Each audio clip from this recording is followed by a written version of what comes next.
suka yang berdaging. Oke. Aku benci Pak Prabowo belum makan. Tenang saja Pak Prabowo.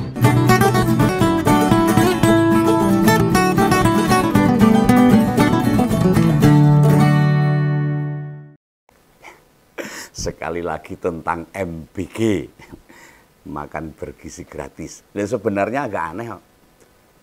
Sampai Presiden Indonesia mesti keroyo-royo atau bersusah payah buat ngecek pelaksanaan program andalanya makan bergizi gratis. Ya mungkin dari laporan yang masuk ke dirinya.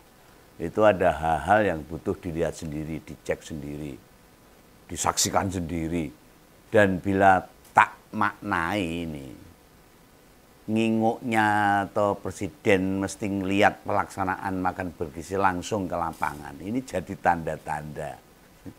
Bila orang yang dia percaya itu diragukan kemampuannya. Istilahnya program yang dititipkan, dikerjakan, dilaporkan itu harus dicek ulang karena orang percaya. Bukan hanya dicek ulang loh itu. Juga kondisi lapangan yang semakin ruwet bundet. Orang rampung-rampung. Itulah yang menurut Om Begawan pada akhir minggu kemarin. Pak Prabowo datang ke salah satu sekolah di Jakarta. Itu SD Negeri 5 Jati. Nah, Ketua Umum Gerindra itu kedapatan ngintip-ngintip, nginjen kalau bahasa Jawanya itu. Atau memperhatikan diem-diem. Lah kok mesti ngindek? Ayo ada apa? Ngelihat dari balik kaca. Dia pengen tahu anak-anak itu bagaimana ngapain itu. Yang ketika makan makanan bergizi itu tingkah polanya seperti apa. Bila kepala negara memperhatikan mereka, ngecek apaan, ya tentu pelaksanaan makan bergizi, kunjungan itu buat membuktikan sendiri. Kenyataan di lapangan yang terjadi, sehingga memang kabar di medsos semua amburadul kayak gitu. Nah siswa itu antusias buat makan dah. Atau makanannya memang sesuai dengan harga enggak, bergembira dapat makan, atau lesu, enggak doyan dan sebagainya. Atau makannya itu bergizi atau enggak, jangan-jangan cuma mie sama secuil tempe. Ya kira-kira anak itu menyukai yang disajikan atau enggak, ya itu disaksikan langsung. Nah, bikin kita jadi gimana gitu loh kok. Presiden sampai ngintip-ngintip kok mesti sembunyi-sembunyi gitu. Nah, rasa penisirin presiden itu mungkin saja loh muncul gegara ketidakpuasan. Bisa juga buat mengkonformasi kabar-kabar yang beredar di medsos. Alias memastikan antara laporan ke dirinya dengan kenyataannya. Oh, kertas-kertas laporan di meja presiden numpuk. Itu mau disandingkan sama apa yang dirasakan para penerima program di lapangan. Nah, Om Begawan berpikir, siapa yang mungkin atau yang diminta secara rutin memberitahu pelaksanaan makan bergizi itu? Nah, orang yang diminta Pak Prabowo, yang diperintah oleh Pak Prabowo buat mensukseskan agar program makan bergizi itu lancar jaya dengan baik karena itu unggulan visi misinya, programnya. Ya tentu wakilnya yang dimandati. Mas Gibran itu loh. Ini nurutku loh ya. Nah itu manut liane harusnya. Lah Ngompolos mesti berpikir loh, mengapa ke Gibran Pak Prabowo itu? Lah ya iya no, kan wakil presiden. Pertama karena makan bergizi ini program unggulannya Pak Jokowi. Enggak deh, bukan. Unggulannya Prabowo, Pak Prabowo. Nah kedua, program ini secara teknis kan abot itu, berat itu. Pelaksanaannya banyak masalah, banyak problema, banyak ruwet bundet, anggarannya juga besar. Tidak butuh keseriusan tinggi. Wah, repot, pasti hambatannya sangat banyak. Nah, sukses tidaknya makan bergizi akan lebih banyak tergantung pada koordinasi saja.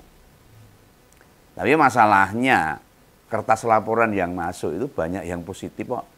Nah, ini berarti ABS ini.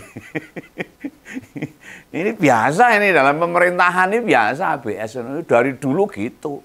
Asal Bapak suka, Bapak senang. Yang baik-baik aja. Dan nggak menyertakan rekomendasi. Di sisi lain berdasarkan pengamatan. Lah kok Gibran yang dipasrai? Ya mungkin bapaknya yang nitip barangkali. biar ngurusi hal-hal yang tidak berat, yang tidak berisiko. Padahal MBKI berat. Harus punya solusi yang cemerlang, brilian. Nah soalnya sejak belum dilantik, awal-awal dilantik, kan aktivitas yang paling sering dijalani Gibran itu kan bola-bali berkunjung, nonton, bagi makanan, bagi susu kotak. Setelah banyak ada yang di acara makan gratis. Kan nggak mungkin Wapres nggak dapat penugasan khusus dari Presiden. Wong aktivitasnya banyak, urus makan berisi. Dikira Pak Prabowo ya sudah pengalaman. Nggak taunya masalahnya semakin banyak. Dan Pak Prabowo mungkin ya surah percaya ini wakilnya nggak bisa mengatasi masalah yang timbul. Lah mau dipasrai urusan yang lain. Ya, bisa baik Pak Jokowi kabutan. Nggak boleh. Kan masih kecil itu. Wes kan ngurus makan bergizi wae, mungkin gitu. Ini kalau orang Jawa loh. Atau sudah biar menjaga makan bergizi saja. Mungkin ngomong gitu sama Pak Prabowo, Pak Jokowi itu. Ini perkiraan Om Begawan aja. Dan nanti bila pegang program macam mantau penerapan bangunan 3 juta rumah, yang jadi urusannya Bang Ara itu loh. Oh gak klop itu. Wes bentet alias bisa cakar-cakaran di program lain macam ketahanan pangan misalnya. Emang Gibran punya pengalaman urusan pangan itu. Ngelola cili pari aja. Cuma catering di Solo aja. Kan beda antara ketahanan pangan dengan catering gitu. Lah memang kapasitasnya ya segitu-gitu aja. Susah diharapkan nyentuh yang lain. Lah justru kunjungan Presiden tadi yang kemarin itu ke SDN 5 itu, Jati itu, tidakkah bisa disimpulkan kepercayaan Presiden pada wakilnya, pada Wapres itu gak utuh, meragukan wakilnya loh. Tidak percaya 100% untuk mensukseskan visi andalan Presiden ini. Jadi situasi politik yang tidak menyenangkan. Belum setengah tahun ini Presiden kok tidak yakin sih sama wakilnya. Ya mau bagaimanapun ini situasi yang tidak ideal sebenarnya. Ini kan pasangan satu paket. Kita semua jadi saksi loh. Pemerintah gak berjalan dengan baik. Tapi ya rusaknya tadi loh, laporan-laporan yang hanya baik-baik aja loh, ABS itu loh. Itu ngerusak itu sebenarnya. Maka Pak Prabowo harus teliti itu. Anak buah yang laporannya cuma ABS itu. Kalau konangan ya singkirkan aja. Lah Presiden dan juga kebijakan yang diambil itu banyak yang mencederai nurani rakyat. Termasuk di dalamnya soal makan bergizi ini loh. Presiden mungkin juga kecewa. Gibran jarang bicara soal kebijakan-kebijakan pemerintah. Mau bicara gimana? Ngeratakan loh. Itu tugasnya sebenarnya sebagai wakil itu kan membentengi kepala negara. Harusnya. Agar tidak terus disudutkan. Termasuk urusan makan bergizi yang banyak masalah. Harusnya dia memberikan statement piye carane mengatasi masalah, yang masalah anggaran, masalah menu, masalah jam kerja dan sebagainya kan banyak itu. Sehingga Presiden akhirnya bisa memastikan dengan mata kepala sendiri pelaksanaan di lapangan ternyata kesroh gitu. Berarti yang disalahkan dua nih harusnya Pak Prabowo. Anak buah yang suka laporan ABS sama wakilnya yang nggak bisa menggantikan dia. Nah, program ini kan resmi jalan sebulan. Baru dimulai 6 Januari kok. Ini baru bulan Februari. Baru awal-awal. Yang di perjalanannya banyak sorotan dari masyarakat. Mulai banyak pihak yang ditipu. Anak gak selera makan sama menunya. Ada yang basi, ada yang beracun. Beracun. Ada yang kena mulas dan sebagainya. Lah minta program makan bergizi mundur. Karyawan juga pilih keluar. Ini masih banyak wilayah yang belum terrealisasi loh dari semua provinsi. Nah itu sebagian saja. Masalah yang ada dan yang kayak gini itu, yo belas itu. Gibran merespon apa gitu enggak. Menjelaskan situasi misalnya itu enggak. Nek ngedom gampang, nggak usah wakil presiden. Om Begawan bagi-bagi susu gampang, nyah-nyoh, selesai. Tapi kalau timbul masalah, apa yang harus kita lakukan? Solusi apa yang harus diberikan kepada masyarakat? Atau mengapa belum semua jalan programnya? Kan harus ada statement dari pemerintah. Termasuk, ini rencana Presiden buat mengefisiensi anggaran. Sehingga program makan bergizi bisa segera diterima sama 82,9 juta sasaran yang harus terima itu. Siswa, ibu hamil, dan sebagainya. Lah Gibran ini nggak pernah ngebahas itu. Atau mungkin juga nggak tahu. Mbak menguasai materi itu ya bisa, makanya diam 1000 bahasa. Topo bisu ya bahasa Jawanya. Lah dia hanya berkomentar seputar urusan receh-receh yang nggak krusial. Misalnya itu tentang reaksi anak-anak, gitu. Bicara menu, respon warga, dukungan pemerintah, dan seputar.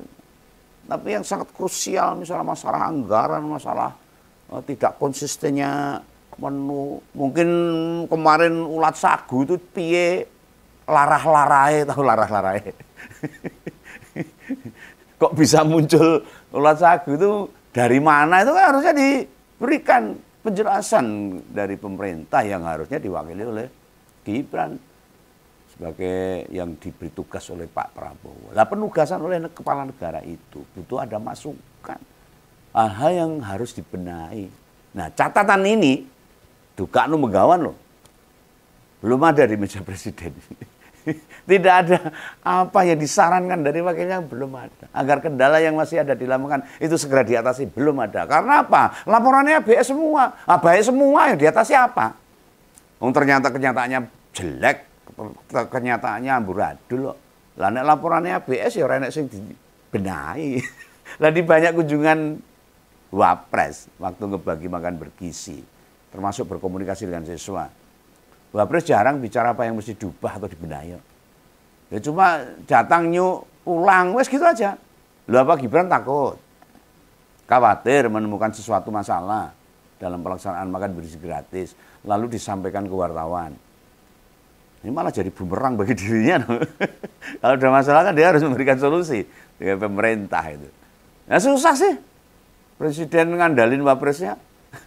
Buat ngerti, buat paham mah susah. Untuk memahami, mempercayakan apa saja yang jadi hambatan dan masalah. Biar programnya Pak Prabowo ini makin meningkat kualitasnya, susah. Dulu waktu mau dipasangkan, sebelum resmi jadi cawapres saja loh.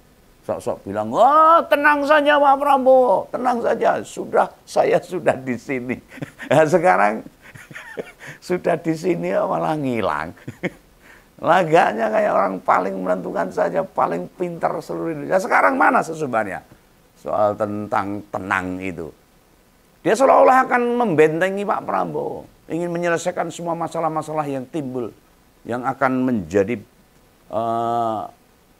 sumber atau titik untuk menyerang Pak Prabowo. Yang dia membentengi. Mana? Lihat masalah-masalah rakyat. Bantu di atas itu. Gak hanya kunjungan, tapi ada solusi. Loh enak sama sekali loh. Perkara yang sama berulang terjadi. Ya nasib beneran rakyat Indonesia ini. Termasuk nasibnya Begawan ini punya wapres sih. Tobat ini. Nah sebagai konten kreator Begawan ini, isu-isu politik. Karakter Gibran itu bukan pembelajaran yang baik, yang tak sampaikan kepada masyarakat tak baik. Syahwat politiknya lebih mendominasi. Dan ini membuat hampir apa yang dijalani sebagai wapres, ya ujung-ujungnya untuk kepentingan politik aja. Dia itu gak menguasai bagaimana berpikir kritis. Materi dalam otaknya untuk semua permasalahan yang terjadi nggak ada. Yang jadi modal dasar seorang politisi loh. Lah ngompol semua, yo nyaksikan sendiri toh. Suara kritis itu buat menjaga para menteri, wakil menteri, kepala badan, lembaga untuk bekerja secara hati-hati. Lah Gibran kan menjauhkan diri. Dan isu-isu apalagi kritik yang diberikan oleh masyarakat secara luas, das. Medsosnya juga makin garing, tidak pernah ada unggahan. Lebih banyak diisi-isi acara-acara seremonial aja. Datang, jagong, formalitas aja. Kayak seorang pekerja karyawan negara aja. Nah politisi, apalagi setingkat wakil presiden. Kalau gak mudeng mengefektifkan atau mengefisiensi kerja-kerja anak buahnya. Ya piye. Apa karena Gibran tidak yakin atau agak gimana gitu kalau mau pemerintah mengasihi para pembantunya, para menteri. Tapi nek tak bayange lalu mengasihi Bu Sri Mulyani Indrawati itu kaya piye. Iya toh, kita bayangkan aja sebagai masyarakat. Lah kalau memang Gibran itu merasa abot, ya diselehkan atau menyerah saja. Lemparkan handuk putih. Pejabat negara kita digaji buat bekerja. Harus mengubah nasib rakyat. Orang golek duit dah gitu loh. Harus mensejahterakan rakyat. Jangan menambahi masalah masyarakat. Nah, sudah banyak loh yang tidak ngerti atau gumun, terheran-heran. Bila Wapres kerja digaji dapat fasilitas negara. Kon ngopo itu kan agak sing ngerti. Yang tidak jelas kan. Wong yang sempat jadi menteri, debat di ajang pilpres saja hingga sekarang kan ya gak jalan itu. Soal greenflation lah, karbon apa itu, ada SGIE dan banyak lagi. Ojo meneh mlaku. Gibran mendorong saja buat implementasi hilirisasi digital ya. Malah judal yang merajalela menghancurkan generasi muda. Nyampah di berbagai komentar-komentar channel politik. Komentarnya ngompol banyak sekali itu. Penawaran judul. Yang gini-gini itu harusnya hubungan dengan hilirisasi digital itu Gibran harusnya mampu dan tahu untuk menyelesaikan masalah. Aduh. Jadi pemilik-pemilik akun yang aktif promosikan judi online ini sekalian itu terinspirasi dari yang disampaikan Wapres. Kowe tak yo ngono. Lah kok jadi luput kayak gini. Harusnya digital yang menguntungkan atau membuat cerdas masyarakat, malah judi. Gimana ini cara menggemberantasnya itu? Gak gampang loh ini. Lah tiap postingan ngompol lu gak hanya diganggu, dirusuh, dipenuhi sama mereka ini. Pemberantasan judul itu hanya ramai di media saja. Faktanya mereka ya aman-aman saja. Mati 1 tumbuh 1000. Bakulane judi saya gayeng ini, ngurusuh di berbagai media sosial. Entah apa fungsi pemerintah ini. Komdiki apa ini kerjaannya? Mutia Hafidz ini. Lah itu mbuh tugasnya Wapres, menteri, para pengambil kebijaksanaan ya makin tidak jelas. Kenyataannya beradil. Nah, akun yang promosi judul sekarang tambah yang baru. Itu ada namanya Agus Ratoto itu. Dan tak jamin makin banyak nih. Selain web judul lawas macam Dora dan Aero angka kembar, efek-efek begini yang tidak diinginkan sama presiden harusnya. Bisa jadi ini juga berkaitan sama hal yang lain yang sudah dimintakan ke Wapres buat mengawal visi presiden. Cara presiden memperlakukan Wapres otomatis bikin Om Begawan kayak heran. Bertakon-takon ini Om Begawan ini. Ada seorang kepala negara saja tidak percaya pada anak buahnya, pada wakilnya, orang di sebelah dari dirinya. Bagaimana sama kami? Lalu di acara Harlah ke-102 NU, Presiden sempat bilang, mau nyingkirkan anak buah yang dablek. Orang beneran itu. Nyambutkannya rabecus. Nek sing dablek Wapres memangnya bisa. Kan Presiden sama Wapres itu satu paket, tidak bisa dinilai bijian. Satu-satu itu gak bisa. Nek beneran bisa diganti atau ditukar. Wah, banyak yang bahagia. Lah pertanyaan besarnya, apa ini sesuatu yang mungkin? Nah ini gimana menurut Ngompolers? Silahkan berkomentar untuk kami bahas selanjutnya. Itu ya. Salam Begawan, salam Ngompol. Jangan lupa subscribe. Dadah.